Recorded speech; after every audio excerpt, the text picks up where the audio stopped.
Good Wednesday afternoon to you. Welcome to the Jon Sanchez Show on News Talk 780 KOH. It's a pleasure to be with you, and happy Thanksgiving. But it is also a great pleasure not to have Mr. Gaunt with us this afternoon. He's got the afternoon off. Instead, bringing on my youngest, my baby girl, Bailey Sanchez, our Director of Marketing at Sanchez Wealth Management. What's that? 2 weeks in a row. I'm honored. 2 weeks in a row. 2 weeks in a row. I'll take that $20 you promised me to make you famous. Please. Exactly. Well, good to have you on, honey. It's great to have you on. All right, let me tell you why Bailey is joining us. You know, we started something last Wednesday that really caught a lot of traction with many of you. And we brought Bailey on last Wednesday to talk about some of the challenges that millennials face. And again, I'm using that millennial date range kind of loosely. Maybe Generation Zs and Xs and Ys and all the different ones that are out there. It doesn't really matter. All I care about is young people. And what I really care about is young people getting involved in the stock market. You see, if you're going to be having Thanksgiving dinner with a millennial, I have a favor to ask each and every one of you, and I want you to listen real closely to me. Ask them if they are investing in the stock market. If they say no, I want you to ask why. What's the reason? I believe that this generation has one of the most incredible opportunities to create substantial wealth via the stock market over the next 20 years, but they need to understand why. Remember, as we discussed last week with Bailey, this generation is not motivated by money. They're motivated by experiences and journeys. And oh, by the way, yeah, they like the money side of it, but it's not their number one motivator. So we have to, as parents and grandparents and friends and family of millennials, we have to get them motivated, because what I'm finding with this younger generation, and Bailey and I have a lot of talks about this, is they have to realize the power of the stock market, and especially what I think can happen to the stock market over the next 20 years to really get enticed and excited about investing. And we know they're just getting their life started, right? They're just getting their career started, their family started, so on and so forth. And they don't have a lot of disposable income. Well, some of them do, but the majority of them don't. But that's okay. It doesn't take a lot of money these days to get started in the stock market. Because remember, years ago, the industry did away with charging commissions, right? You no longer pay a commission when you buy or sell a stock or a mutual fund or an ETF or anything. So you can't use that excuse anymore. So our job is, again, to really begin to figure out what it's going to take to get this group motivated. And I hope Bailey's going to enlighten us, and I know she will, not hope, enlighten us on kind of what's going through their mind a little bit, because there is nothing more rewarding. And I'll share with you just, if you don't mind, Bailey, just a little behind the scenes of you and I, right? Obviously, you have grown up in this industry. You were on this radio show when you were literally sitting on my lap. You were, 5 years old, I think was the first time you were on the Jon Sanchez Show? Sounds about right. Yep, exactly. So she obviously has, I've been in the business 35 years. Give everybody your age.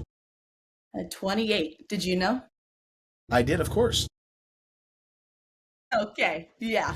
I was 2 years behind, but I was close now. Oh my gosh.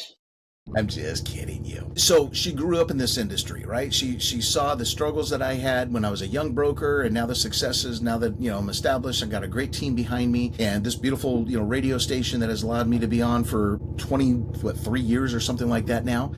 And so she's going to bring a lot of insight. So after we go through the stock market recap and talk about what happened in the market today, Bailey, tell the audience a little bit about what you have lined up for us in regards to what your generation goes through. What are some of the things that we're going to be discussing with you? I think one of the biggest things is just filling that generational gap between my generation working for your generation. There's obviously a lot of differences in how we do business, a lot of things that we know that you don't, and vice versa, coming into it with technology and social media and all the things that we kind of touched on last week. So there's a lot of gaps to fill, both of us working together. Do you want to share with the audience what just happened about an hour ago when you're making fun of me and you're saying there's a big gap there?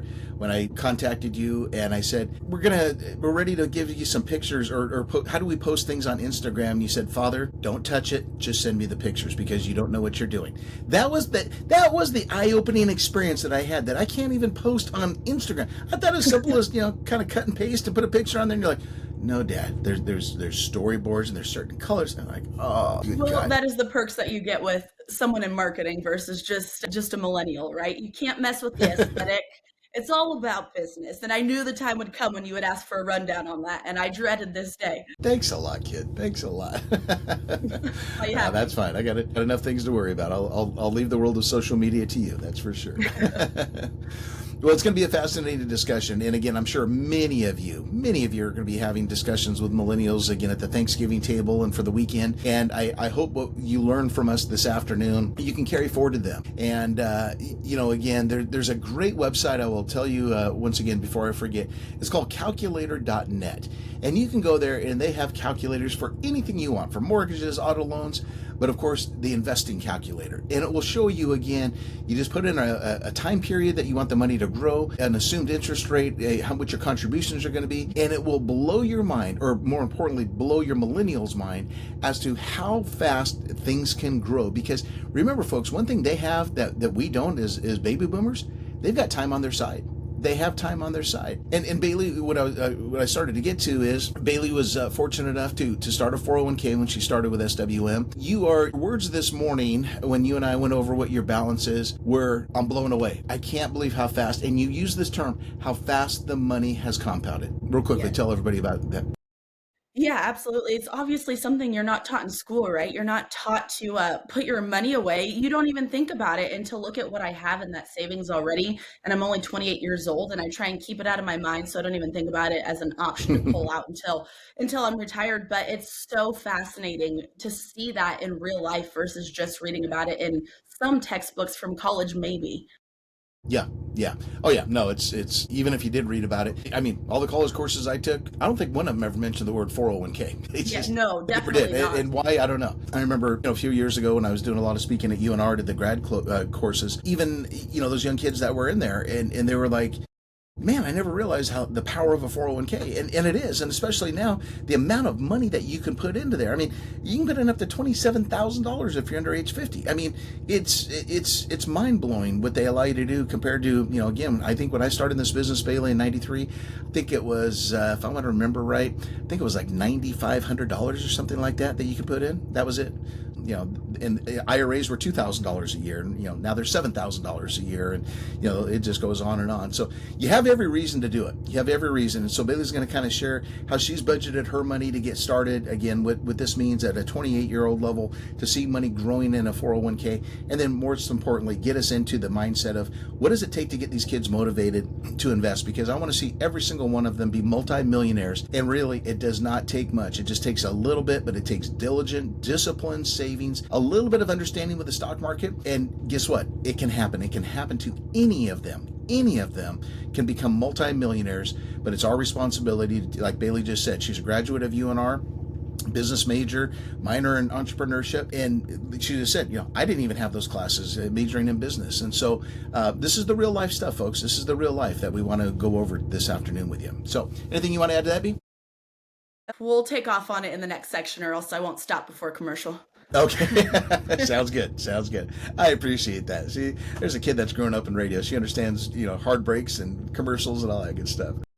All right. Well, let's get down to the stock market side of things today. As anticipated, whenever we have a trading session before a holiday, the volume is always very light, and it doesn't take a lot to sway the market one direction or the other. And so we kind of started today on a little bit of a negative tone, and there wasn't any specific reason other than, welcome back to the Jon Sanchez Show on News Talk 780 KOS, joined by my daughter Bailey Sanchez to help us understand why millennials need to be investing now. Again, many of you are going to be around a millennial this holiday season, and I want you to ask them that important question, as I mentioned before. Ask them if they are investing in the stock market. If they say no, I want you to find out why. Then I want you to convince them to start investing in the stock market. Now, Bailey's put together a great list. I want to just kind of go through these bullet points that we're going to try to make our way through. I don't know if we'll get to all of them. But what she's highlighted so far is, here's the reason her generation doesn't really participate all as much as they should. I mean, I'm not saying none of them do, of course, but not as much as they should. Economic uncertainty, student debt burden, low financial literacy, distrust in financial institutions. They like tangible things instead of intangible, i.e. the stock market. They like to focus on experiences. They're facing a very high cost of living. There's market complexity and perceived barriers, and then the rise of alternative investment channels. So Bailey, this is a great list. Let's talk about the first point, the economic uncertainty. But before we do, give the audience a little bit of background of who you are as an entrepreneur and so on and so forth, because these things are very near and dear to your heart. Absolutely. I mean, you've made me a serial entrepreneur just as you are. So I started my own business, gosh, as soon as I got to college, flying drones for real estate, creating videos for them. So I kind of took a step into the business world a little sooner than most people do when they start their own business. I've been very blessed, of course, that you've given me some insight into this world that, especially at that age, none of my friends knew about investing in the stock market, and I didn't either, except for what you had told me. But there is such a, not to jump ahead to the next bullet point, but it's so not taught, right? It's just like taxes. Nobody's teaching you how to do taxes in high school. So everyone just kind of rolls their eyes when they hear about investing in the stock market. They think it's something for old people in a sense, right? And rich Obviously, at people. my age, absolutely, yeah. And so obviously, at my age now, it's a bit different. But it's different when you come into this world with someone like you on their side versus somebody else whose parents don't know much about it in the first place and can't pass that information down to their kids. Well, thank you for those compliments, first of all, honey. But, in the great thing now that your generation grew up with and that mine didn't in previous generations, that's the internet and things called podcasts and live radio Right. shows, etc., right? And that's why we welcome questions from all of you, whether you're calling our office, you're calling the radio show, whatever it is, you have to learn. And again, Bailey wants to talk about, this low financial literacy among the millennials as one of the reasons they don't get involved. But Bailey, let's go back to this economic uncertainty side of things. I can't blame you guys. Many of you, of course, like yourself, Bailey, you've entered adulthood. You came in, after the 2008 Great Recession / financial crisis. You saw huge amounts of market volatility. You saw the gray hairs that your father here got created because of what we had to go through with our clients. And again, it's easy to sit back now and armchair quarterback it, but when you were in the thick of it, as we literally thought we were going to go through a great depression, not recession. People were losing their jobs. Their houses were going by the wayside. It was like the food lines were going to start at any time. So you guys witnessed that. This created a lot of risk and a lot of, let's say, skepticism about the stock market. Your generation was really good at rioting in front of the likes of Jamie Dimon, the CEO of J.P. Morgan, and other executives that they felt were to blame. Your generation was in the White House and going to financial committee hearings and bashing these people and throwing tomatoes at them and so on and so forth. You guys hated that. You grew up with that.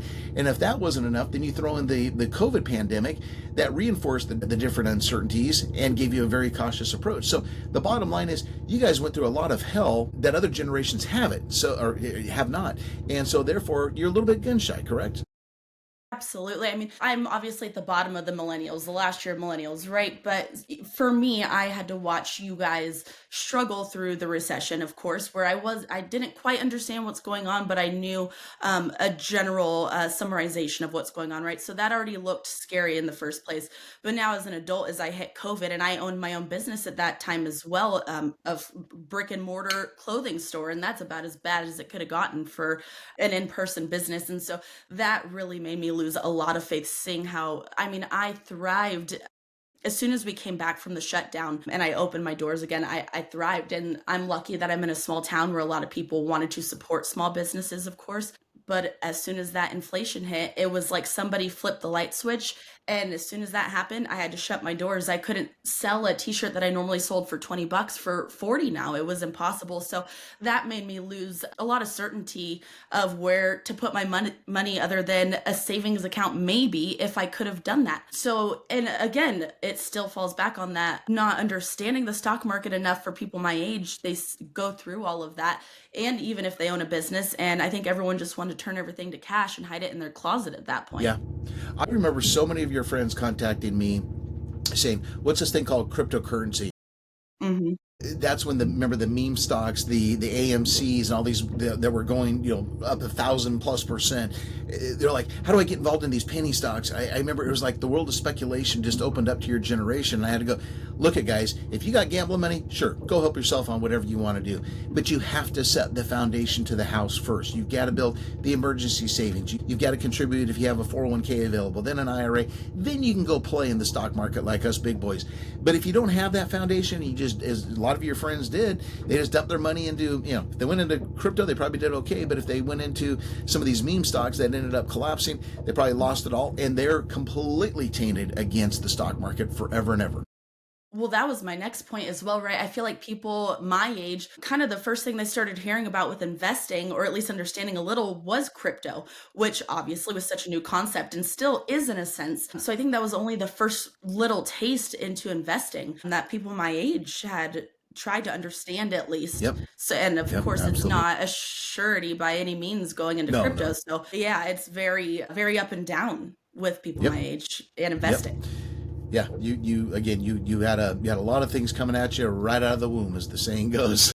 Good to get this stuff on the Absolutely. table. All right, we come back. We'll hit Bailey's second point, which is the student debt burden. Student debt burden. This is a major one. Again, over $1 trillion of student debt is laying out there. How does this impact millennials as far as their investing philosophies? Let's turn it over to Kristen Snow. Busy gal. She's doing traffic. She's doing news. My goodness, that's why you are so good at what you do, my dear. Welcome back to the Jon Sanchez Show on Newstalk 780 KOH. Happy Wednesday. That feels like a Friday. Joined by my daughter, Bailey Sanchez.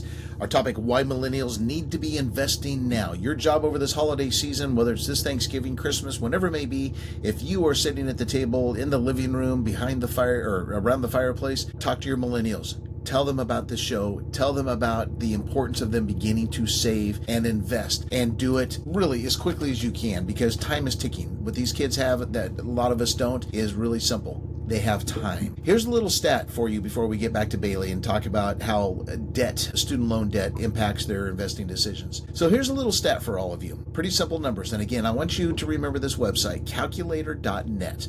You can find any type of calculator on this site. Go to the one that says investment. Okay, so I'd run some numbers for you just to tell your millennials. Okay, you ready for this, Bailey? Listen closely. Yes, You know let's these go. numbers. We've gone over them. Yeah, we've gone over them.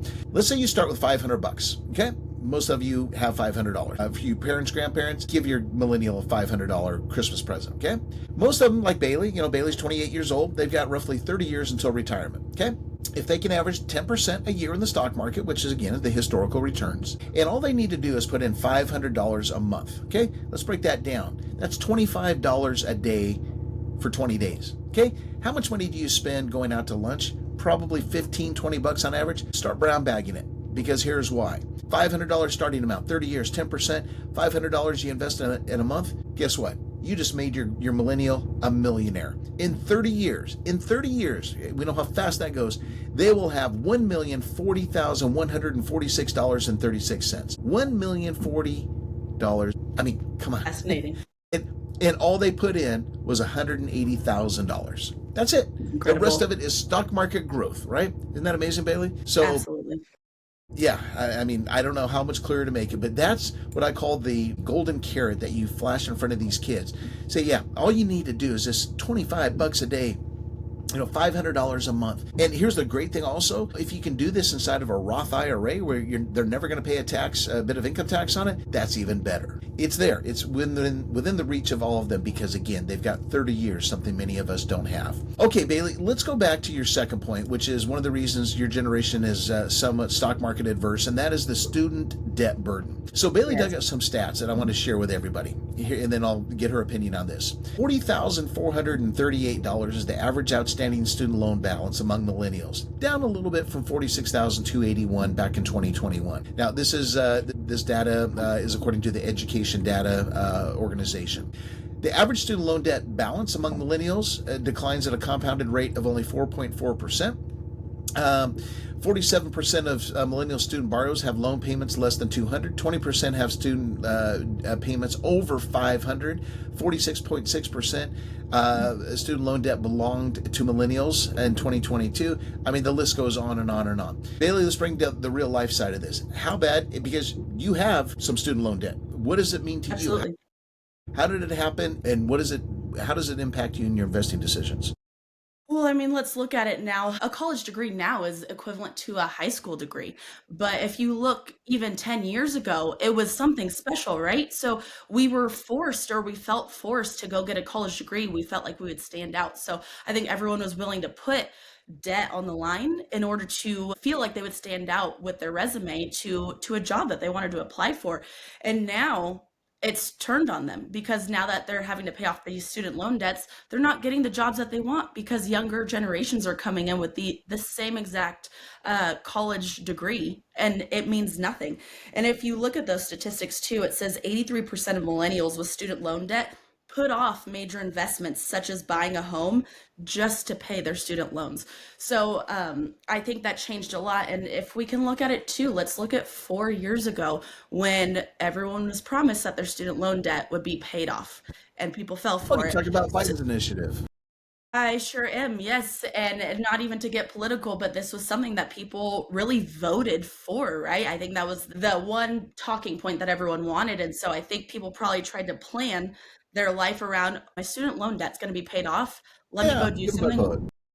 Yep, yep. And so let me go plan life around not having to pay off my student loans. And guess what? Your girl right here still has her student loans. So I Hmm. think people did a lot of false planning based on broken promises too. Absolutely. No, you're absolutely right on that. And again, folks, there's over $1 trillion in student loan debt for all generations out there. It's a massive, massive amount. Let's go on to point number 3, Bailey, the low financial literacy. We kind of touched on this at the beginning of the show. Let's. Mhm. Yeah, again, to my point, you're not taught any of this in high school, in college. You're not taught how to do taxes. You're not taught financial literacy aside from what will help you pass whatever test you're having to take in school. So I know that was a lot of my problem, even having you by my side. There'd be some days where I had questions about things and you're busy, and people my age have no clue about the stock market or investing or your Roth IRAs. And so to me, it would just be like throwing my hands in the air. Let's worry about saving money for the weekend, right? And so there's nothing forced upon anyone to learn these things. It's like a hidden secret. Unless you dig, you're not gonna know. What changed in your mind? Maybe it was you coming to work for us, whatever the case is. What changed in your mind that gave you this now insatiable appetite to learn about the financial markets and investing? Was it just a matter of age, or what turned it with you? This is very millennial of me, or maybe even a generation below, but it was me coming across videos on TikTok or Instagram of people who were able to give financial advice, or they were giving advice on compound interest and things of this sort, where I'm like, why have I not learned about this? This is someone really young on social media teaching me about this. It seems like something I should know about. And so that's when I really started to pick your brain because I want to plan for my future. I don't want to have to worry about what it's going to be Yeah. like when I'm old. I don't want to have to worry Yeah. about going to work still, like I know a lot of people do. And so that's what really piqued my interest to learn more about investing. Yeah, absolutely. Well, I guess part of me is really crushed that you growing up as my daughter and you ended up, what finally kickstarted you is watching something on TikTok, but that's your daughter or that's your generation. I guess there's not much that I can do. Not much that I can Well, do. I knew it was always important, of course. So as you taught, you would lecture me every morning when I walk into the office, but Yeah. it kind of takes somebody of my age breaking it down into kind of dumb terms, to know what Yeah. they're talking Yeah. about. And along those points, real quick before we go to break, I like that. Again, I don't care what it takes for a millennial to again give them that nudge, right, to start learning about it. But folks, please tell your millennials, be extremely careful obtaining financial advice from the TikTokers of the world, because Yes. from what I've seen, 99.99999% of them, they are not licensed professionals. They can tell you anything they want to, where us licensed professionals, we can't. So again, be very careful. I mean, if you want to just get general knowledge, great, but please don't listen to their investment advice. Again, majority of them have no licenses. They're not regulated by anybody, and they're not going to be there if they say, oh yeah, go buy this, and it blows up. You're going to go, and then once again, you're going to be ruined. All right, when we come back, we'll talk about the distrust, of financial institutions. Oh yeah, the millennials don't trust financial institutions. Why is that? Bailey will explain when we come back. Welcome back to the Jon Sanchez Show on Newstalk 780 KOH with my daughter Bailey Sanchez, our Director of Marketing at Sanchez Wealth Management. Again, I want to take this opportunity before we get back to our topic, again, why millennials need to invest now. 2 housekeeping notes. Number 1, please remember you can pick up our podcast. We have hundreds and hundreds of shows at your favorite podcast distributor, iTunes, Spotify, etc. And again, just pass it on to your millennials and they can go listen and learn about anything they want to. I think we've covered just about everything there is to cover, but we will keep doing that. And secondly, I just wanted to say thank you, and I'm so grateful for all of you. I'm grateful for our clients. I'm grateful for you as our listeners. Bailey Sanchez, I'm grateful for you as my beautiful, outstanding daughter, along with my other daughter, Brooke, and my son, Brett. You kids make me and your mom extremely proud. I'm sitting here, Bailey and I are recording this online right now, and just looking at you, you're beautiful, and I love you. You're so smart, and you're so successful, so I love you so much. I wish I was spending Thanksgiving with you, but I do you're too. cold and I'm I'm grateful warm, for so you, Dad. thank you, honey. Thank you. I appreciate it. All right, let's go to your 4th point, distrust of financial institutions. Let's talk about this one real quick. Yeah, I think it kind of touches on again, it's seeing the recession, not maybe my age that we were able to comprehend fully what was going on, but to learn from you, and obviously that's an advantage of the distrust that people had in the financial institutions at the time. It sits in the back of your head as you're learning more about investing and all the things. You keep those big events obviously in your head. And so it also comes along with not having the investing literacy to understand the safe ways to invest and the non-safe ways to invest. So it takes somebody, a financial advisor or a trusted mentor, to teach these things. Otherwise, we're kind of taught at this point and in this generation to really not trust much, right? Yeah, yeah. What could we do as, let's say you weren't my daughter, all right, and you were a guest on the Jon Sanchez show, and you're mentioning all these different things. What could my industry do to, again, enhance your ability and desire to want to invest? What's the number one thing we could do? Well, one, just as a parent or a mentor to somebody or a teacher, please educate anyone below you, no matter what their age, about investing, about money, about taxes, the simple things that you know at your age, but how long did it take you to figure that out? So educate them and let them know the opportunities that are there, of course. But for someone in your industry as well, I know it probably makes you cringe, but you kind of have to start dabbling in the social media side of things Yeah, and things that reach know what people you're doing my for us. age. Absolutely, and I know it's sometimes hard with compliance and things like that, but at least encourage people my age to reach out to a financial advisor, because if it wasn't for you at 28 years old, I wouldn't think about reaching out to one. But if it wasn't for you and I knew what I know now, I would reach out to one now just to make sure that I understood what I was doing with my money and how to make it go as far as it can. Right, right, exactly. And the last point we're going to squeeze in is your generation has a real preference for tangible assets, things like real estate and alternatives, collectibles, the cryptos, and so on and so forth. My advice on that one, Bailey, is your generation, just like in any generation, you have to diversify, right? You have a little bit of everything. You don't have, quote, all your eggs in one basket. Diversify it out, and some things are going to go up, others are going to go down, which is the best way we want it. We don't want everything going up or down at the same time. That diversification is so very, very important. I think COVID taught us that. Yeah, isn't that the truth? Boy, taught us a lot of things, that's for sure. A lot of things. All right. Well, you're going to be a guest, I guess, every Wednesday, right? We're going to keep doing this because I love talking to you about your Let's do it. generation. It's a lot of fun, great education for me also. So hopefully all of you learned, and go talk to your millennials. Don't forget that website, calculator.net. Love you, honey. Love you too.